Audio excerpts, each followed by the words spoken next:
Naisip ko nga pong magbago na lang ng propesyon at mag-ihip na lang ng lobo ang gagawin ko. O ano, lobo ang palalakihin ha, hindi ang katawan. Hindi nga rin po ito yung mga lobong bilog, kundi ito ay yung mga mahaba.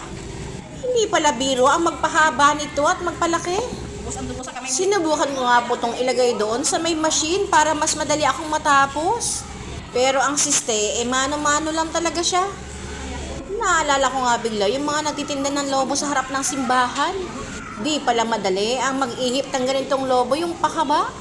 Idagdag pa nga sa pahirap itong bomba namin na hindi naman membro ng Bomba Star. Meron kasi siyang singaw kahit hirap na hirap akong magpalaki nitong lobo. Kailangan pang ipitin itong pinakabukanan ng lobo pag sakaling hihilahin mo yung bomba. Masakit nga rin po sa daliri yung pagtali niya. Pero ganun pa man, kailangan natin tiisin mga katapyas. Kailangan ko po kasing gamitin ito mamaya para sa aming event din.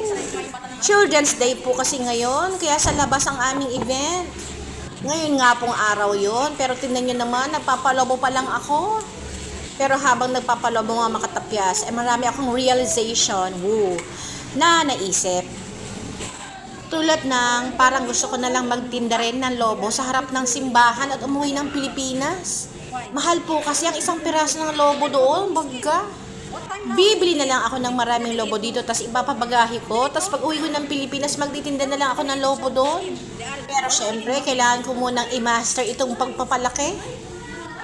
Kita nyo naman, palalakihin ko, tas babawiin niya yung hangin. Ang sakit talaga sa aking mga fingertips.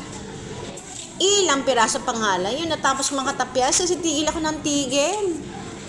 Tinulungan na rin ako ng mga kasama ko kanina nung tumigil ako. Goy, mahapdi na talaga yung mga kamay ko. May maganda nga rin po akong balak para sa mahahabang lobo na to. Gusto ko pong i-try na gumawa ng mga flower na balloons. O ayan na naman si Miss Tapia, gagawa na naman, tas mali, Diyos ko. Bukod nga rin makatapyas, ilang beses din siyang pumutok.